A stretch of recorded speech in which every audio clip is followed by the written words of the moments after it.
Se nos pedissem para imaginar um palácio saído, sei lá, de um conto de fadas, acho que muitos de nós pensaríamos em algo muito, muito parecido com o Palácio da Pena. Sem dúvida. Aquelas cores vibrantes, o amarelo-ouro, o vermelho, a contrastar com o verde da serra. E tudo no cume de uma montanha. Exato. Muitas vezes envolto naquele nevoeiro quase mágico de Sintra. É uma imagem, inesquecível. É uma imagem que parece quase impossível, não é? Parece que não devia existir no mundo real. E era precisamente essa a sensação que o seu criador queria provocar. Precisamente, e é por isso que vamos analisar este lugar mais a fundo. Temos em mãos duas fontes ótimas. Um resumo histórico do site Artes 21, que nos dá todo o contexto, e depois a informação oficial do site Parques de Sintra, que nos mostra como o monumento vive hoje. Uhum. A nossa missão aqui é perceber esta jornada incrível. Como é que um mosteiro em ruínas se transformou num dos maiores ícones do romantismo a nível mundial? E essa jornada é de facto uma autêntica viagem no tempo. Começa num ermitério medieval, passa por um mosteiro manuelino, sobrevive a um terremoto Devastador. e torna-se a tela em branco para o sonho de um rei do século XIX e acaba como um fenómeno global. Vamos desconstruir não só as paredes, mas a própria imaginação que lhe deu forma. Certo. Então vamos começar pelo início, que é muito anterior ao palácio que conhecemos hoje. Muito anterior. A fonte Artes 21 diz que tudo começou com uma capela no século XII, mas o primeiro grande marco surge no século XVI, quando o rei Dom Manuel manda construir ali o Real Mosteiro de Nossa Senhora da Pena. E isto é relevante, não foi um sítio escolhido ao acaso. Não, de todo. De todo. É um ponto crucial. Dom Manuel I escolheu um dos pontos mais altos e visíveis da região de Lisboa. Havia ali um simbolismo de poder, de fé.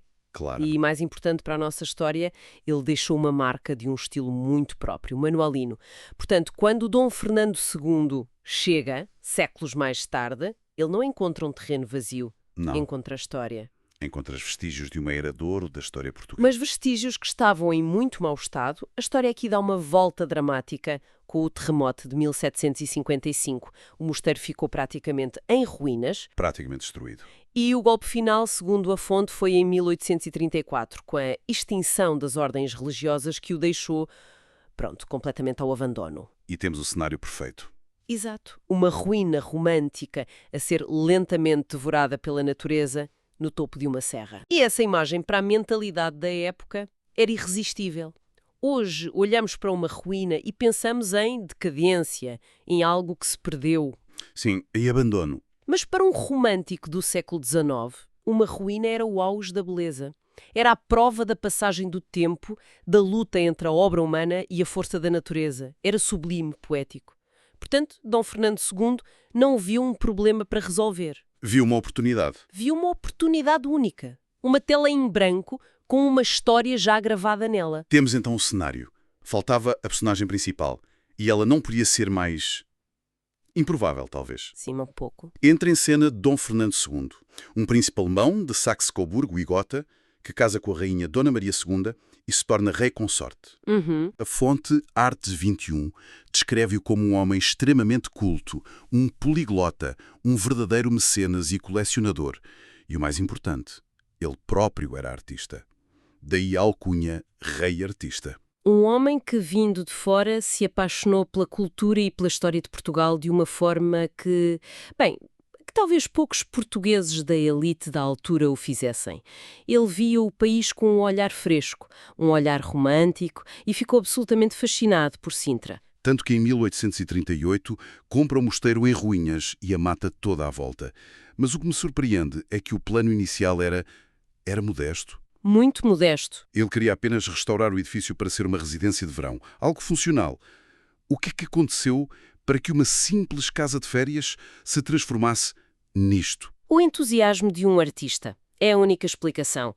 A fonte sugere que, à medida que ele se envolvia no projeto, a sua imaginação tomou conta. Simplesmente explodiu. A ideia de uma simples recuperação pareceu-lhe redutora, aborrecida, porque apenas restaurar quando se pode criar algo que nunca foi visto. Ele decidiu que o mosteiro antigo seria o coração de um palácio muito maior, uma fantasia que se estenderia a partir dele. Ou seja, ele não foi só o patrono. Não de todo. Ele esteve envolvido em tudo, desde os primeiros esboços até à escolha dos detalhes decorativos mais pequenos. E para executar esta visão, ele faz uma escolha que, à primeira vista, parece uma loucura. Não contrata um arquiteto famoso de Paris ou de Viena, contrata o barão Wilhelm Ludwig von Eschwege. Um compatriota alemão. Cuja especialidade era? Engenharia de Minas. Quer dizer, isto parece um risco tremendo. Por que é que um rei faria uma aposta tão estranha? Olha, porque talvez não fosse uma aposta assim tão estranha. E se calhar essa escolha diz tudo, não é? Como assim? Mostra que quem mandava na visão, sem margem para dúvidas, era o rei. Um grande arquiteto traria o seu próprio ego, o seu estilo, as suas ideias. Dom Fernando não queria ser desafiado. Queria ser concretizado. Exatamente. Ele precisava de um técnico brilhante, alguém com um profundo conhecimento de geologia e engenharia. Repara, estamos a construir no topo rochoso de uma serra, que fosse essencialmente as suas mãos. Certo. Alguém capaz de resolver os problemas de engenharia para construir uma fantasia que mais ninguém se atreveria a desenhar. Eschwege foi o braço executor do cérebro do rei artista. Faz todo o sentido, visto assim. Ele não criou um coautor, criou um realizador. E o resultado dessa colaboração, esta fusão incrível de estilos que define o palácio.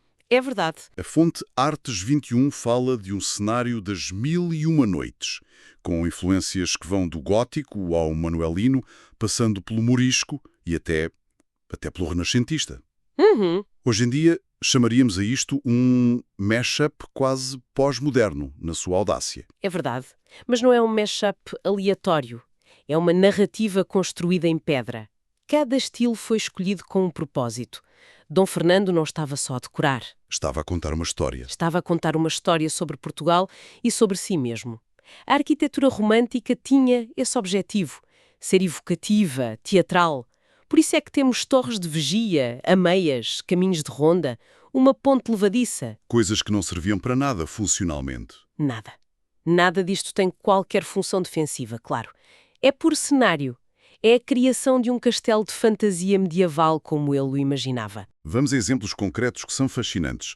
O Pórtico do Tritão é talvez uma das imagens mais famosas. Sim. Aquela figura meio homem, meio peixe, que parece segurar uma janela.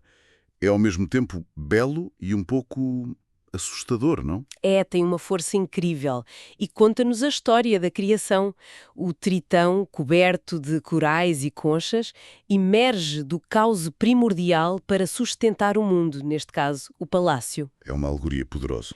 É uma alegoria sobre a própria criação do palácio, que nasce da rocha e da imaginação. É Dom Fernando a dizer: aqui, neste lugar, estou a criar um mundo novo. É uma afirmação de poder criativo quase divino. E depois há as citações históricas, quase como easter eggs arquitetónicos. Gosto dessa expressão. A fonte menciona a Porta Férvia, inspirada na Casa dos Biques em Lisboa, ou as colunas torsas que evocam diretamente o convento de Cristo em Tomar.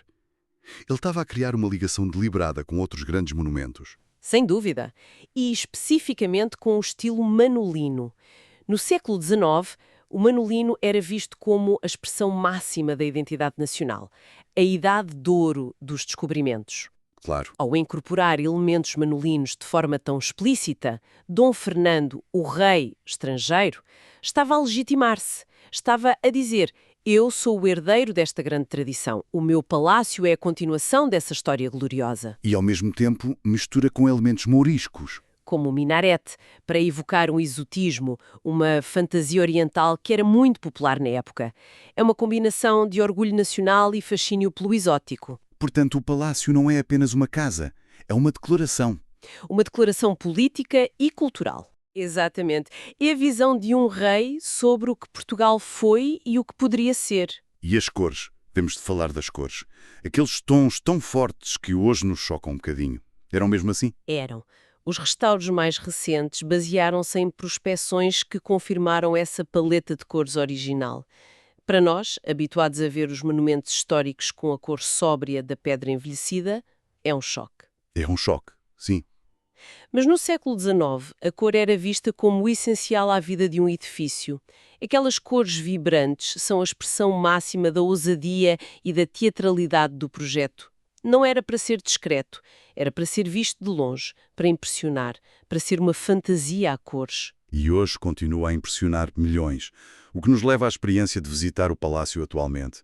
O site Parques de Sintra descreve-o como a joia de Sintra e fala numa experiência dupla, o palácio e o parque. E não se pode compreender um sem o outro. O parque não é um mero jardim. Foi desenhado por Dom Fernando com o mesmo cuidado e intenção romântica do palácio. Não é só um cenário. Não, é um labirinto de caminhos sinuosos, com lagos, fontes e espécies de árvores vindas de todo o mundo. A ideia era criar recantos de surpresa e contemplação, onde se pudesse passear e descobrir vistas inesperadas sobre o palácio ou sobre a paisagem. É a extensão natural da fantasia. E no interior do palácio, em vez de encontrarmos um museu frio, parece que viajamos no tempo. As fontes listam os espaços, a sala de jantar, os aposentos do rei Dom Carlos, o quarto de Dom Fernando. Quando se visita hoje, o que é que estes espaços nos contam sobre a vida deles? Contam-nos que, apesar de toda a fantasia exterior, lá dentro vivia uma família. A escala dos aposentos privados é relativamente modesta para a realeza da época. Vemos o escritório de Dom Carlos com os seus objetos pessoais e conseguimos imaginá-lo a trabalhar ali. A impressionante sala dos veados com os troféus de caça mostra-nos o lado mais régio e cerimonial. Certo. Mas depois temos o chalé da Condessa Dédla, no parque, um refúgio de madeira em estilo alpino. Esse era o espaço íntimo, privado, do amor entre Dom Fernando e a sua segunda mulher. A visita permite-nos ver estas diferentes facetas: o monarca, o artista e o homem. E para quem está a planear essa visita, há aspectos práticos que, mudam completamente a experiência. O site Parques de Sintra é muito claro. É obrigatório marcar data e hora para a entrada no palácio. Sim, isso é fundamental. E o bilhete combinado para o parque e o palácio custa 20 euros, com um desconto de 15% online, supondo que esta marcação horária seja a única forma de evitar o caos total, dada a popularidade. É uma medida de gestão absolutamente essencial. A popularidade do palácio é a sua maior bênção e a sua maior ameaça.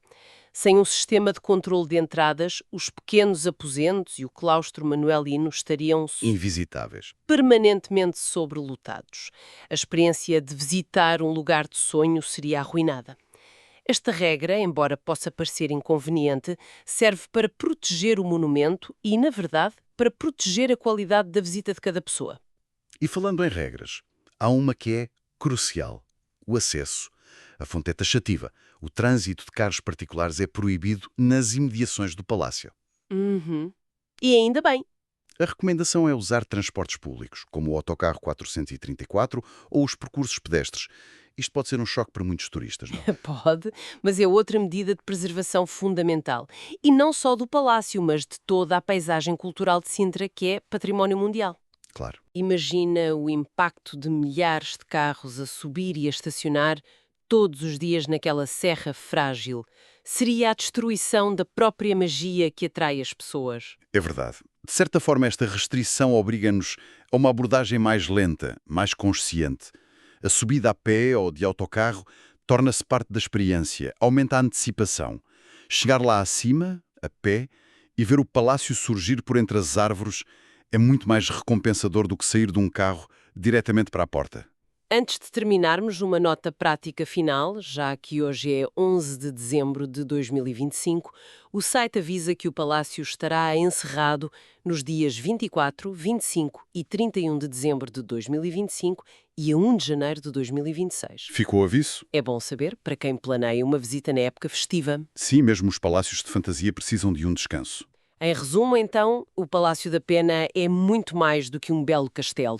É a autobiografia em pedra de um rei artista. Exato. É uma materialização de um momento cultural em que a imaginação, a emoção e uma visão idealizada da história eram os valores mais importantes. É um monumento que nos desafia as nossas noções de bom gosto, de pureza de estilo.